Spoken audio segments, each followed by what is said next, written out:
सांगलीत घरफोडी करणारी टोळी जेरबंद, 4,64,000चा मुद्देमाल जप्त, टोळीकडून 4 गुन्हे उघडकीस।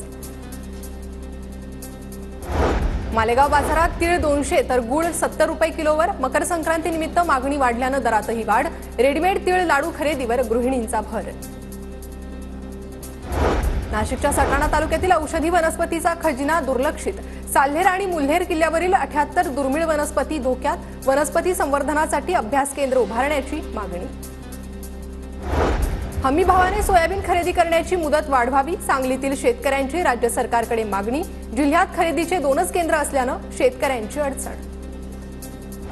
गोंदियातल्या 200 मामा तलावाचं पुनरुज्जीवन होणार, 1417 मामा तलाव जीर्णोद्धाराच्या प्रतीक्षेत। मामा तलावांमुळे 40,000 हेक्टर शेतीच्या सिंचनाचा प्रश्न सुटणार।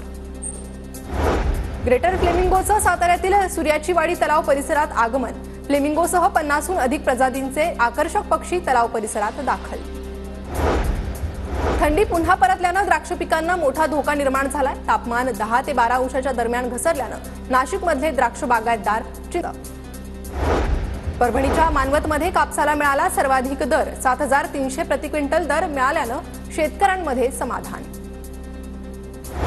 हिंगोली जिल्ह्यात जलजीवन मिशनचं काम पूर्ण, मात्र अनेक गावात नळाला पाणी नाहीच। पाण्यासाठी नागरिकांची भटकंती, योजना कुचकामी ठरते की काय, नागरिकांना संशय।